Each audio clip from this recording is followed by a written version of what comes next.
News first channel ವೀಕ್ಷಕರಿಗೆ ಭವಿಷ್ಯ ಈ ದಿನ ಕಾರ್ಯಕ್ರಮಕ್ಕೆ ಸ್ವಾಗತ.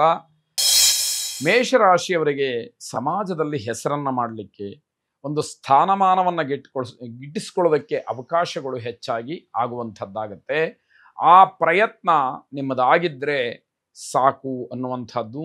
ಅನಿರೀಕ್ಷಿತವಾಗಿ ಧನಾಗಮವಾಗುತ್ತೆ. ಇದರಿಂದ ಸ್ವಾಭಾವಿಕವಾಗಿ ಸಂತೋಷ ಆಗುವಂಥದ್ದು. ಒಳ್ಳೆಯ ಕೆಲಸಗಳನ್ನು ಪ್ರಾರಂಭ ಮಾಡೋದಕ್ಕೆ ನಿಮ್ಮ ವೈಯಕ್ತಿಕವಾದಂತಹ ಜೀವನದಲ್ಲಿ ಬಹಳ ಉತ್ತಮವಾದಂತಹ ಸಮಯ ಇದು ಅಂತ ಹೇಳಬೇಕು. ಕೆಲವರಿಗೆ ವಾರದೋಷದಿಂದ ಈ ಕೆಲಸವನ್ನು, ಒಳ್ಳೆಯ ಕೆಲಸವನ್ನು ಇವತ್ತು ಆರಂಭ ಮಾಡೋದು ಬೇಡ ಅನ್ನುವಂಥದ್ದೆಲ್ಲ ಇರುತ್ತೆ. ಅಂತಹ ಸೂಕ್ಷ್ಮಾತಿ ಸೂಕ್ಷ್ಮವಾಗಿ ಎಲ್ಲವನ್ನೂ ಗಮನಿಸ್ತಕ್ಕಂಥವರು ಸರಿಯಾದಂತಹ ಸಲಹೆಯನ್ನು ಪಡೆದು ನಂತರದಲ್ಲಿ ಮುಂದುವರಿತಕ್ಕಂಥದ್ದು ಬಹಳ ಒಳ್ಳೆಯದಾಗಿರುತ್ತೆ.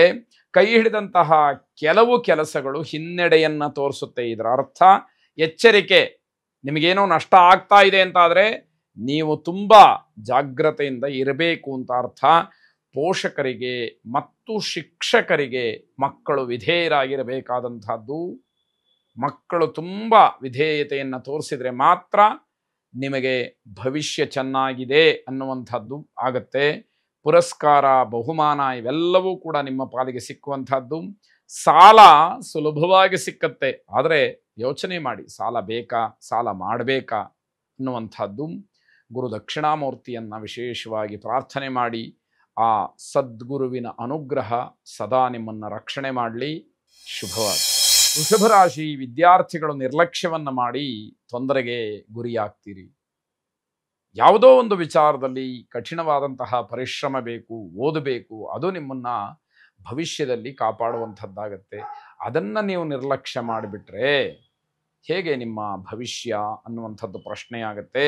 ಸಂಬಂಧಿಕರು ನಿಮ್ಮನ್ನು ಹಣಕ್ಕೋಸ್ಕರವಾಗಿ ಹಿಂಸೆ ಮಾಡ್ಬೋದು. ಸಾಲ ಕೊಟ್ಟಿರೋ, ಹಣ ಕೊಟ್ಟಿರೋ, ನಮಗೆ ಕೊಡ್ತೀವಿ ಅಂತ ಹೇಳಿ ಯಾವುದಕ್ಕೂ ಕೂಡ ಆಲೋಚನೆಯನ್ನು ಮಾಡಿ ನಿರ್ಧಾರವನ್ನು ಮಾಡಿ ಕೊಟ್ಟ ಹಣ ವಸೂಲು ಮಾಡುವಂಥದ್ದು ಕಷ್ಟ ಇರುತ್ತೆ. ನೀವು ಕೊಟ್ಟಿದ್ದೇ ನಿಷ್ಠುರಕ್ಕೆ ಕಾರಣ ಆಗಬಹುದು. ಇವೆಲ್ಲ ಸೂಕ್ಷ್ಮ ನಿಮಗೆ ಗೊತ್ತಿರಲಿ. ಮಂಗಳ ಕಾರ್ಯದಲ್ಲಿ ಭಾಗಿಗಳಾಗಿ ನಿಮ್ಮ ಸಮಸ್ಯೆಗಳನ್ನು ದೂರ ಮಾಡ್ಕೊಳ್ತಕ್ಕಂತಹದ್ದಿರುತ್ತೆ.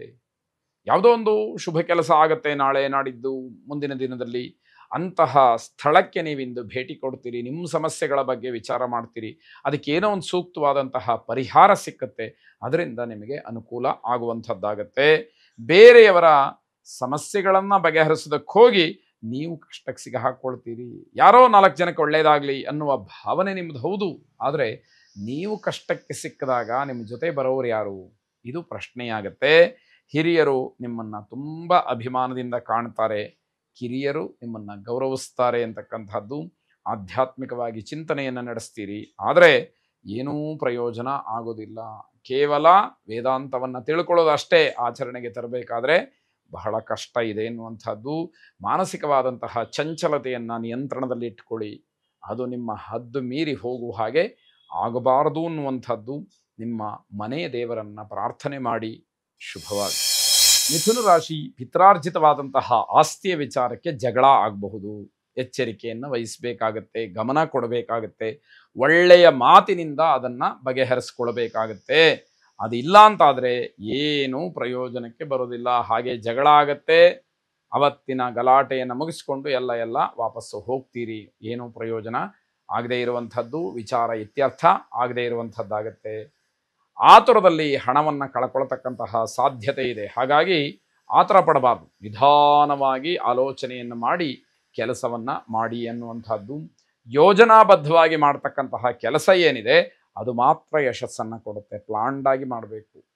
ಬಹಳ ಸರಿಯಾದಂತಹ ರೀತಿಯಲ್ಲಿ ವಿವೇಕವನ್ನು ಇಟ್ಟುಕೊಂಡು ಕೆಲಸವನ್ನು ಮಾಡಬೇಕಾಗತ್ತೆ. ತುಂಬ ತಿರುಗಾಟ ಇರುತ್ತೆ, ಆದರೆ ಆದಾಯ ಮಾತ್ರ ಇರೋದಿಲ್ಲ. ಇದಕ್ಕೆ ಮಾನಸಿಕವಾಗಿ ಸಿದ್ಧವಾಗಿರಬೇಕು. ಇವೆಲ್ಲವನ್ನ ಗಮನಿಸಿದಾಗ ನಾವು ಎಲ್ಲವನ್ನೂ ಅರಿತು ನಮ್ಮ ಕರ್ತವ್ಯವನ್ನು ಮಾಡಬೇಕಾಗತ್ತೆ. ವಿದ್ಯಾರ್ಥಿಗಳು ವಿದ್ಯೆಯ ಬಗ್ಗೆ ಹೆಚ್ಚು ಗಮನವನ್ನು ಕೊಡಿ. ಕೆಲಸದ ಒತ್ತಡ ತುಂಬ ಇದ್ದರೂ ಕೂಡ ಜಾಗರೂಕತೆಯಿಂದ ನಿಭಾಯಿಸಬೇಕು. ಎಲ್ಲೂ ಬೇಸರ ಮಾಡಿಕೊಳ್ಳುವ ಹಾಗಿಲ್ಲ, ಅಥವಾ ಅಡ್ಡಾದಿಡ್ಡಿಯಾಗಿ ಕೆಲಸವನ್ನು ಮಾಡುವಾಗಿಲ್ಲ, ಕೋಪದಿಂದ ವರ್ತಿಸುವಾಗಿಲ್ಲ. ಇದೆಲ್ಲವನ್ನ ಗಮನಿಸಬೇಕಾಗತ್ತೆ. ಇಷ್ಟ ದೇವತಾ ಪ್ರಾರ್ಥನೆಯನ್ನು ಮಾಡಿ. ಶುಭವಾಗಿ. ಕರ್ಕಾಟಕ ರಾಶಿ ದಾಂಪತ್ಯ ಜೀವನ ಸುಖಮಯವಾಗಿರುತ್ತೆ, ಆದರೆ ಯಾವುದೋ ಮಾತಿನಿಂದ ನೀವು ಚುಚ್ಚಿ ಚುಚ್ಚಿ ಮಾತಾಡ್ತಕ್ಕಂಥದ್ದು ಅದು ಚೆನ್ನಾಗಿರೋದಕ್ಕೆ ಆಸ್ಪದ ಕೊಡೋದಿಲ್ಲ. ಇದರಿಂದ ಮನೆಯಲ್ಲಿ ಎಲ್ಲರ ಜೊತೆಯಲ್ಲೂ ಕೂಡ ಮನಸ್ತಾಪಕ್ಕೆ ನೀವು ಕಾರಣೀಭೂತರಾಗ್ತೀರಿ ಅಂತಕ್ಕಂಥದ್ದು. ಮನೆಯ ನವೀಕರಣ ಅಥವಾ ಅಲಂಕಾರಕ್ಕೋಸ್ಕರವಾಗಿ ಹಣವನ್ನು ಹೆಚ್ಚು ಖರ್ಚು ಮಾಡ್ತೀರಿ. ಕರ್ತವ್ಯ ಲೋಪದಿಂದ ನಿಮ್ಮ ಮೇಲೆ ಆಪಾದನೆ ಬರುತ್ತೆ. ಹಾಗಾಗಿ ಬೇಜವಾಬ್ದಾರಿಯಿಂದ ವರ್ತಿಸುವಾಗಿಲ್ಲ. ಕರ್ತವ್ಯ ನಿಷ್ಠರಾಗಿ ಶ್ರದ್ಧೆಯಿಂದ ನಿಮ್ಮ ಕರ್ತವ್ಯವನ್ನು ಪರಿಪೂರ್ಣ ಮಾಡಬೇಕಾಗತ್ತೆ. ವಿನಾಕಾರಣ ಸಿಟ್ಟಿಗೆ ಹೇಳ್ತೀರಿ. ಇದರಿಂದ ಮನೆಯವರಿಗೆಲ್ಲ ಆತಂಕವಾಗುತ್ತೆ. ಏನಾಗ್ಬಿಡುತ್ತಪ್ಪ ಮನೆಯಲ್ಲಿ, ಮನೆಯ ವಾತಾವರಣ ನೋಡಿದರೆ ಹಿಂಗಿದೆ, ಅಕಸ್ಮಾತ್ ಮನೆಗೆ ಯಾರಾದರೂ ಬಂದುಬಿಟ್ರೆ ಮನೆಯ ಮರ್ಯಾದೆ ಏನು ಅನ್ನುವ ರೀತಿಯಲ್ಲಿ ಮನೆ ರಣಾಂಗಣವಾಗುತ್ತೆ ಅನ್ನುವಂಥದ್ದು. ಬೌದ್ಧಿಕವಾದಂತಹ ಕೆಲಸಗಳಲ್ಲಿ ಯಶಸ್ಸಿರುತ್ತೆ. ಹಾಗಾಗಿ ನಾವು ಮನಸ್ಸನ್ನು ಸ್ಥಿಮಿತತೆಯಲ್ಲಿಟ್ಟುಕೊಂಡು ಆಲೋಚನೆಗಳನ್ನು ಮಾಡಬೇಕಾದಂಥದ್ದು. ಆಂಜನೇಯ ಸ್ವಾಮಿಯನ್ನು ಪ್ರಾರ್ಥನೆ ಮಾಡಿ. ಎಂತೆಂತಹ ಸಂದಿಗ್ಧ ಪರಿಸ್ಥಿತಿಯಲ್ಲೂ ಕೂಡ ಆಂಜನೇಯ ಸ್ವಾಮಿ ತನ್ನ ತಾಳ್ಮೆಯನ್ನು ಕಳಕೊಳ್ಳದಲೇ ಸ್ವಾಮಿ ನಿಷ್ಠೆಯಿಂದ, ಸ್ವಾಮಿ ಭಕ್ತಿಯಿಂದ ಕರ್ತವ್ಯವನ್ನು ಹೇಗೆ ಮಾಡ್ತಾನೆ ಅಂತಹ ಒಂದು ಪ್ರೇರಣೆ ನಿಮಗೆ ಆಂಜನೇಯನಿಂದ ಆಗಲಿ. ಶುಭವಾಗಲಿ.